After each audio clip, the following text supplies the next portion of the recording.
बिस्मिल्लाहिर्रहमानिर्रहीम अस्सलाम वालेकुम एवरीवन। आज हम CS 302 के लेक्चर नंबर 8 को स्टार्ट करने जा रहे हैं, जिसका नाम है Boolean algebra and logic simplification. Boolean algebra क्या होता है? किसी भी सर्किट, डिजिटल सर्किट को मैथमेटिक्स की फॉर्म में लिखना या उसको शो करना। यहाँ पे हमें बताया जा रहा है कि कोई भी डिजिटल सर्किट हो, जितना मर्जी कॉम्प्लेक्स हो, उसको हम बुलियन एक्सप्रेशन की मदद से डिस्क्राइब कर सकते हैं। हम बता सकते हैं बुलियन एक्सप्रेशन की मदद से कि ये सर्किट क्या काम करता है और ये सर्किट कैसे काम करता है। Boolean algebra is the mathematics of digital system.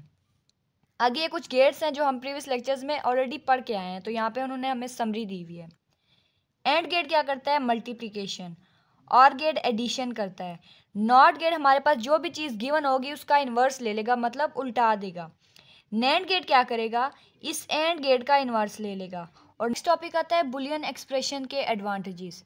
ये पहली लाइन में आपका इंपॉर्टेंट क्विज भी बन सकता है। Boolean expression represent Boolean functions. ये दो तरह से हमारा फ़ायदा होता है बुलियन एक्सप्रेशन को यूज़ करते हुए। पहला फ़ायदा ये होता है कि बजाय इसके कि हम एक रियल लॉजिक सर्किट यूज़ करें, उसकी बजाय हम बुलियन एक्सप्रेशन यूज़ करेंगे, जो कि हमें किसी भी लॉजिक सर्किट का फंक्शन और ऑपरेशन शॉर्ट फॉर्म में जल्दी से बता सकती है। और दूसरा फ़ायदा ये हो सकता है कि जो कॉम्प्लेक्स लॉजिक सर्किट होते हैं वो बुलियन एक्सप्रेशन को सॉल्व करके हमारे पास रिजल्ट दे सकते हैं। नेक्स्ट है बुलियन अलजेब्रा डेफिनेशन। सबसे पहले आता है वेरिएबल। वेरिएबल क्या होते हैं? ये अपर केस लेटर्स होते हैं जो कि इस्तेमाल की जाते हैं लॉजिक क्वांटिटीज़ को दिखाने के लिए। उनमें जो वैल्यू होती है वो या ज़ीरो हो सकती है या 1 हो सकती है। आगे आता है कॉम्प्लीमेंट। कॉम्प्लीमेंट का मतलब होता है इन्वर्स लेना। कोई भी हमारे पास चीज़ है उसका इन्वर्स ले लेंगे। और इसको रिप्रेजेंट किससे करते हैं? बार ओवर दी वेरिएबल। वेरिएबल क्या हो सकता है? ए बी हो सकता है, एक्स हो सकता है। तो उसी के ऊपर अगर हम बार लगा दे तो हमारे पास कॉम्प्लीमेंट हो जाएगा। आगे आता है literals. Literal is a variable or the complement of a variable. मतलब ये वेरिएबल भी हो सकता है या उसका इन्वर्स भी हो सकता है, कॉम्प्लीमेंट भी हो सकता है। अब आता है हमारे पास बुलियन एडिशन। बुलियन एडिशन क्या होती है? ये और गेट को इस्तेमाल करके हमारे पास बुलियन एक्सप्रेशन या बुलियन एडिशन की जाती है। और इसको शो कैसे करते हैं? ए प्लस बी का कॉम्प्लीमेंट। इस तरह से, मतलब साइन हमारे पास प्लस का आना चाहिए, तो हम कहेंगे ये बुलियन एडिशन हो रही है। और इसमें गेट कौन सा इस्तेमाल होता है? और गेट। और इसकी दो कंडीशन है। सम टर्म इज 1, अगर हमारे पास रिजल्ट 1 आए। When any one literally is 1, अगर एक भी 1 होगा तो हमारे पास आंसर 1 आएगा, लेकिन जब सारे 0 होंगे तो हमारे पास आंसर 0 आएगा। नेक्स्ट टॉपिक आता है हमारे पास बुलियन मल्टीप्लिकेशन। ये कैसे होती है? Perform by and gate. And gate को इस्तेमाल करेंगे तो हमारे पास बुलियन मल्टीप्लिकेशन होना शुरू हो जाएगी। और इसको रिप्रेजेंट करेंगे ए डॉट बी के साथ, ए डॉट बी का complement up to so on. और इसकी दो कंडीशन कौन सी होती हैं? प्रोडक्ट टर्म, पहले हमारे पास थी सम टर्म क्योंकि वो एडिशन कर रहा था। ये प्रोडक्ट टर्म है क्योंकि ये मल्टीप्लाई कर रहा है। तो हमारे पास रिजल्ट आएगा 1 when all the literals are 1। जब सारी इनपुट्स हमारे पास 1 होंगी तो रिजल्ट हमारे पास 1 आएगा। Product term is 0 when any one literal is 0, मतलब एक भी वेरिएबल या लिटरल हमारे पास 0 आ गया तो हमारे पास जो रिजल्ट आएगा वो भी 0 हो जाएगा। नेक्स्ट इंपॉर्टेंट टॉपिक है लॉज ऑफ बुलियन अलजेब्रा। इसके 3 लॉज हैं। पहला है commutative law of addition and multiplication, दूसरा है एसोसिएटिव लॉ और तीसरा है डिस्ट्रीब्यूटिव लॉ। तो अब इनको 1 बाय 1 देखते हैं। कम्यूटेटिव लॉ में क्या होता है? Commutative law of addition, A plus B बराबर होगा बी प्लस ए के, मतलब जो लेफ्ट साइड पे हमारे पास आ रहा है वही राइट साइड पे भी आएगा। उसके बाद मल्टीप्लिकेशन में क्या होगा? A dot B is equal to B dot A. Multiplication के लिए यूज़ होगा एंड गेट और एडिशन के लिए यूज़ होगा और गेट। ये चीज़ आपने याद रखनी हो। यहाँ पे हमारे पास इनपुट कितनी है? 2। ये 2 से ज़्यादा भी हो सकती हैं। दूसरा लॉ आता है हमारे पास associative law of addition and multiplication. Addition and multiplication associative law में क्या होगा? सारे जितने भी हमारे पास लिटरल्स होंगे ए प्लस बी प्लस सी, तो इसमें हम पेयर बना देंगे। पहले बी प्लस सी को प्लस करेंगे, इसका जो रिजल्ट आएगा उसे ए में प्लस कर देंगे। और राइट साइड पे हम क्या करेंगे? ए प्लस बी को पहले करेंगे और जो हमारे पास यहाँ आंसर आएगा उसको सी के साथ प्लस कर देंगे। मल्टीप्लिकेशन में भी ऐसा ही होगा। A dot B dot C, इनको मल्टीप्लाई करेंगे और फिर ए के साथ multiply. Same here A dot B होगा, इसका रिजल्ट आने के बाद हम सी के साथ कर देंगे। और इसमें हमारे पास गेट कौन सा यूज़ होगा? एडिशन के लिए होगा और गेट। जैसा कि ये ए इनपुट हमें दी गई तो यहाँ पे हमने क्या करना था? बी प्लस सी को पहले प्लस करना था ना, तो ये बी प्लस सी को ये किया और दूसरी इनपुट इसे दे दी। तो इसने क्या किया, ए और इसके आंसर को दोनों को प्लस करके हमें दिखा दिया।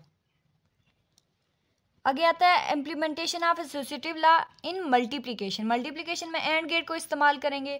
ये भी जैसे हमने प्लस किया वैसे मल्टीप्लाई का आ जाएगा। ये ए हमने एक इनपुट दे दी और दूसरी इनपुट क्या होगी, बी सी, क्योंकि एंड गेट मल्टीप्लाई कर देता है तो बी सी आ गया, जबकि ये आउटपुट हमने इसकी इनपुट के साथ जोड़ दी तो ये क्या हो गया, ये हमारे पास फाइनल आंसर आ जाएगा। ये लेफ्ट साइड, इसी तरह राइट साइड का भी आंसर हमारे पास आएगा।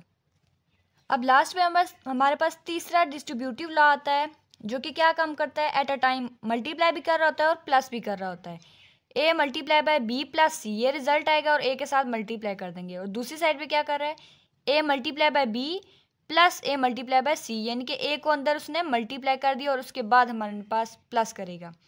सेम अब यहाँ पे ये दोनों काम एक साथ कर रहा है तो इसका मतलब है एंड और आर गेट दोनों को एक साथ यूज़ किया जाएगा। यहाँ पे ए मल्टीप्लाई हो रहा है तो ए की इनपुट दे दी और ये डॉट लगा दिया, लेकिन यहाँ पे आर गेट लगा के बी प्लस सी करेंगे और इसकी आउटपुट को नेक्स्ट पे इनपुट के तौर पे दे देंगे। और यहाँ पे क्या करेंगे, क्योंकि ये वाली अब चीज़ हमने दिखानी है तो एंड गेट को हम पहले यूज़ करेंगे। ए डॉट बी, ये रिज़ल्ट आ गया हमारे पास। यहाँ पे करेंगे ए डॉट सी, ये रिज़ल्ट आ गया। अब इन दोनों के आउटपुट को आर गेट की इनपुट के तौर पर देंगे तो ये हमारे पास ए डॉट बी को और ए डॉट सी को आपस में प्लस कर देगा और हमारे पास रिजल्ट आ जाएगा। Distributive law holds true for any number of literals, जितने भी लिटरल्स होंगे, मतलब क्वांटिटी में जितने भी हों उनके लिए होल्ड करता है। अब जो टॉपिक हमारे पास आता है रूल्स ऑफ बुलियन अलजेब्रा, ये बहुत ज़्यादा इंपॉर्टेंट टॉपिक है। ये क्विज में भी बहुत ज़्यादा आता है, क्वेश्चन में भी पूछ सकते हैं, तो इसमें सिर्फ कॉमन सेंस को यूज़ करके हमने इसका रिजल्ट बताना है। कह रहे हैं rules of Boolean algebra can be proved by replacing the literals with Boolean value 0 and 1। हम इसमें सिर्फ दो वैल्यूज़ को पुट कर सकते हैं, 0 होगी या दूसरी होगी 1। तो ये बता रहे हैं ए प्लस 0 इज इक्वल टू ए की जगह, ये तो प्लस है ना, 0 तो किसी में भी प्लस करेंगे तो उसकी वैल्यू को चेंज नहीं करता, तो ए यहाँ पे अगर 1 होगा तो 1 आ जाएगा, अगर 0 होगा तो 0 आ जाएगा। ठीक इसी तरह ए प्लस 1 डालेंगे तो हमारे पास आंसर 1 आएगा, क्योंकि ए की जगह हम 0 डाल देंगे। ए डॉट 0 मतलब ए मल्टीप्लाई बाय 0 को किसी से भी मल्टीप्लाई करेंगे तो हमारे पास रिजल्ट 0 आ जाएगा। ए डॉट 1 मतलब यहाँ पर ए की जगह पर भी 1 होना चाहिए, 1 1 ज़ा 1 आ जाएगा। इसके बाद होगा A plus A is equal to A, यानी कि इन दोनों में से किसी एक की वैल्यू 0 होगी और एक की वैल्यू 1 होगी। यह है ए प्लस ए का complement is equal to 1।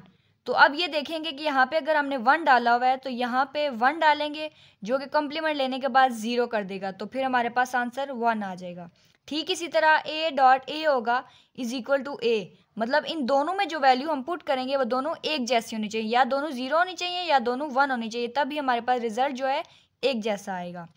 Next है ए डॉट ए का कॉम्प्लीमेंट इज इक्वल टू 0। इसमें भी ऐसा ही होगा कि हम यहाँ पे अगर 1 पुट करेंगे तो ए की जगह पे भी 1 पुट करेंगे, लेकिन ये कॉम्प्लीमेंट होने की वजह से इसको 0 कर देगा, तो 0 1 ज़ा 0। रूल नंबर 9 में हमें क्या बता रहे हैं, ए का डबल कॉम्प्लीमेंट। डबल कॉम्प्लीमेंट लेंगे तो हमारे पास जो ओरिजिनल वैल्यू है वही आएगी। अगर ए की पहला कॉम्प्लीमेंट लेंगे 1 की जगह 0 आएगा, फिर उसका दोबारा से कॉम्प्लीमेंट लेंगे तो हमारे पास पहले वाला आंसर आ जाएगा 1। ये मतलब आसान अल्फाज में कहेंगे ए की चीज़ का 2 बार कॉम्प्लीमेंट लेना है।